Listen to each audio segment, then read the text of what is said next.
নমস্কার। আজকে আপনাদের জন্য নিয়ে এসেছি এমন একটি রেসিপি যেটাকে বলাই যেতে পারে যে সুজির একটা পিঠে, কিন্তু খেলে আপনার মনে হবে একদম রসমালাই যেরকম খেতে হয় ঠিক সেরকম, অথচ কোনো রকম ছানা, গুঁড়ো দুধ এগুলো কোনো কিচ্ছু এখানে কিন্তু ব্যবহার হয়নি। ভীষণ টেস্টি একটা রেসিপি। এর জন্য প্রথমে একটা কড়াইতে নিয়ে নিচ্ছি 600 ml ঘন গরুর দুধ। তো 600 ml নিয়েছি আমি, পরিমাণে একটু কম বানাচ্ছি, আপনি চাইলে বাড়াবেন বা দরকারে আরও কমাতেও পারেন। এবার এই দুধটাকে গরম করতে হবে, আর দুধ দেখেই বুঝতে পারছেন বেশ ঘন রয়েছে। এর মধ্যে এবার অ্যাড করব মিষ্টি। মিষ্টিটা নিজের স্বাদ মতো আপনি কম বেশি করতে পারেন, তবে আপনাদের সমস্ত উপকরণ যে কাপ দিয়ে দেখাবো সেই কাপের এখানে 1 কাপের থেকে একটু বেশি পরিমাণে আমি চিনি অ্যাড করলাম। তো দুধটা গরম হতে থাক, সেই সময় আমি দেখুন একটা যে কাপের মাপ বলেছি 100 ml চায়ের কাপের 1 কাপ মিহিদানা সুজি একটা মিক্সিং বোলের মধ্যে নিয়ে নিলাম। ঠিক ওই কাপের 1/4 ভাগ, মানে 4 ভাগ করলে তার 1 ভাগ চিনি দিয়ে দিলাম। আর এখানে দেখুন দিয়ে দিচ্ছি ওই কাপের হাফ কাপ টক দই। টক দইটা জল নেই, তবে জল অল্প স্বল্প দইয়ের মধ্যে তো থাকবেই। তো এই দইটা দিয়ে এই 3টি উপকরণকে বেশ ভালো করে মেশাতে হবে, মানে দইতে কতটা পরিমাণ জল রয়েছে দেখার জন্য একটু সময় নিয়ে ভালো করে ফেটিয়ে সুজি আর দইটা এবং চিনিটা মিশিয়ে নিতে হবে। তো এই যে কাপটা দেখালাম 100 ml কাপের 1.5 কাপের কাছাকাছি কিন্তু দুধের সঙ্গে চিনি আমি অ্যাড করেছি, আর এখানে দিয়েছি 1/4 কাপ। দেখুন সব কিছু মিশিয়ে নেওয়ার পরে দেখতেই পাচ্ছেন বেশ টাইট একটা ডোর মতো তৈরি হয়েছে। এবার এর মধ্যে যে দুধটা গরম করতে দিয়েছিলাম সেখান থেকে হাফ কাপ নিয়ে সুজিটার মধ্যে দিয়ে দিলাম। তো এবার ভালো করে ফেটিয়ে একটা ঘন ব্যাটার তৈরি করে নেব। এখানে তাহলে পরিমাণ কি কি থাকলো দেখতে পাচ্ছেন, 1 কাপের সঙ্গে হাফ কাপ দই, হাফ কাপ গরম দুধ, আর সঙ্গে 1/4 কাপ চিনি, আর 1 কাপ সুজি রয়েছে। এটাকে 5-7 মিনিটের জন্য একটু রেস্টে রেখে দিচ্ছি, ম্যাক্সিমাম 10 মিনিট রাখলে যথেষ্ট। এদিকে দেখুন যে দুধটা বসিয়েছিলাম সেটা বেশ ভালো মতো ফুটতে শুরু করেছে এবং আগের থেকে কিছুটা ঘনও হয়ে গেছে। এই দুধটাকে কিন্তু আপনি চাইলে আগে থেকেও করে রাখতে পারেন। মোটামুটি 10-15 মিনিট সময় নিয়ে জাল করে আপনাকে কমিয়ে ফেলতে হবে, এবং এই না যে এটাকে একদম 600 ml থেকে অর্ধেক 300 ml নামিয়ে নিয়ে আসতে হবে, একদম না। মোটামুটি 400-450 ml অবস্থায় নিয়ে আসতে হবে, মানে বেশ কিছুটা ঘন কিন্তু করে নিতে হবে। আর এর মধ্যে কোনো রকম গুঁড়ো দুধ কিচ্ছু অ্যাড করিনি। যখন অনেকটা ঘন হয়ে গেছে প্রায় শেষের দিকে, তখন এখানে 3টে এলাচ খোসা ছাড়া তার যে দানাগুলো গুঁড়ো করে দিয়ে দিলাম। একদম শেষের দিকে এলাচটা দিলে ফ্লেভারটা কিন্তু ভালো বজায় থাকে। এলাচ দিয়ে যত বেশিক্ষণ ফোটাবেন তার কিন্তু গন্ধটা তত চলে যায়। তো বেশ সুন্দর করে কিন্তু আমি এখানে, মানে দেখতেই পাচ্ছেন ঘনত্বটা কতটা হয়েছে। মোটামুটি 400-450 ml অবস্থায় এলে এর মধ্যে কয়েকটা কেশরের পাপড়ি এখানে আমি অ্যাড করলাম। এটা একেবারেই অপশনাল, এটা দিলে যেটা হয় দুধের কালারটা বেশ দেখতে ভালো লাগে। রসমালাইয়ের মধ্যে যেমন অনেকে ফুড কালার ব্যবহার করে, সেটা না করাই ভালো। যদি কেশর না থাকে তাহলে আপনি এমনি রেখে দেবেন। তো দুধ মালাই একেবারে রেডি। দেখে ভাবছেন পাতলা, পাতলা না, এবং একটু পাতলা হলেই মালাইটা এই রেসিপির জন্য ভালো লাগবে। এদিকে প্রায় আমি এটা কিন্তু 10 মিনিট মতো ঢাকা দিয়ে রেখেছিলাম।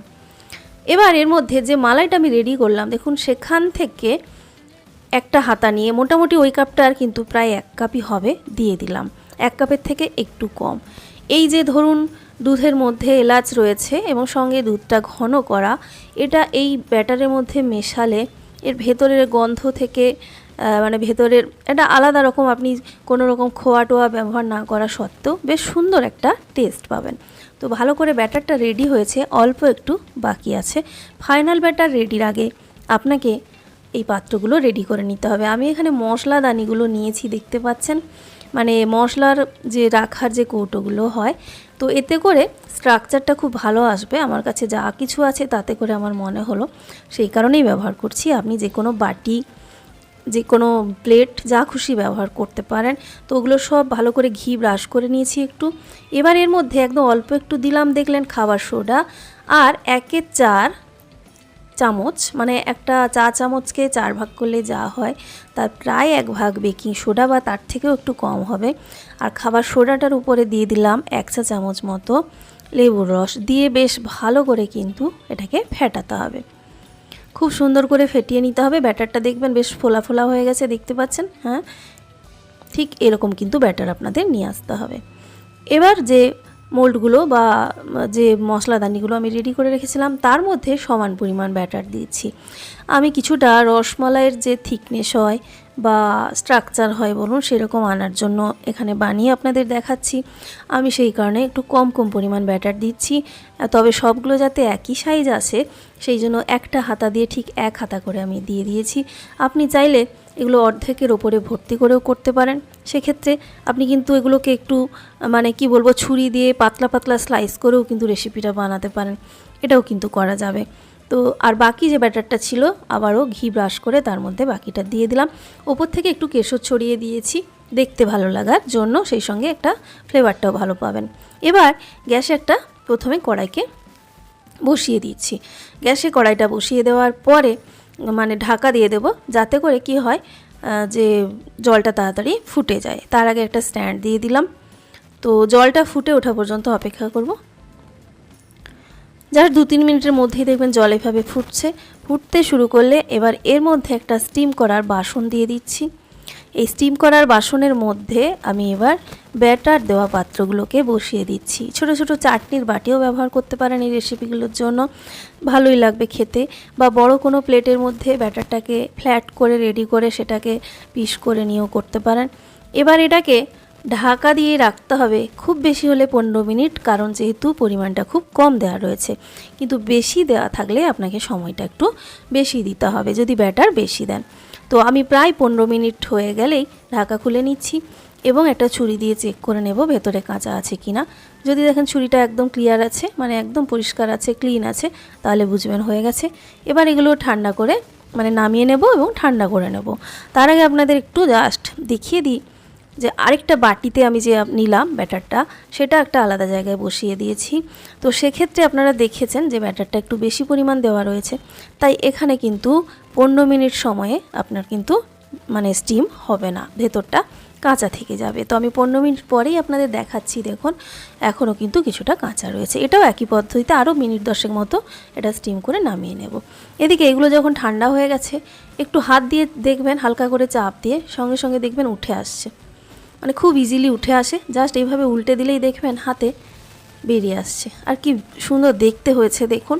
আমি আবারও বলছি আপনাদের, এই স্ট্রাকচারটা নিয়ে আসার জন্য কিন্তু আমি এইভাবে মশলাদানিতে করেছি। আপনি নিজের ইচ্ছে মতো যেভাবে খুশি কিন্তু এটাকে বানিয়ে নিতে পারেন। দেখুন দুই দিকই দেখতে কি সুন্দর হয়েছে। এবার এগুলোকে একটা প্লেটের মধ্যে নিয়ে নিতে হবে। একটা প্লেটের মধ্যে নিয়ে নেব এবং তারপরে যে মালাই রেডি করে রেখেছিলাম সেই মালাইটা অল্প অল্প করে মিশিয়ে দেব। পুরোটাই যে লাগবে এমনটা নাও হতে পারে, আমি কিন্তু পুরোটা ব্যবহার করিনি, পুরোটা লাগিয়েনি। তো মোটামুটি 3 ভাগের 2 ভাগ মতো আমি এখানে ব্যবহার করেছি। দুধের পরিমাণটা আমি 600 ml নিয়েছিলাম, আপনি 500 ml নিয়ে নেবেন, তাহলেই কিন্তু এই পরিমাণগুলোর জন্য যথেষ্ট।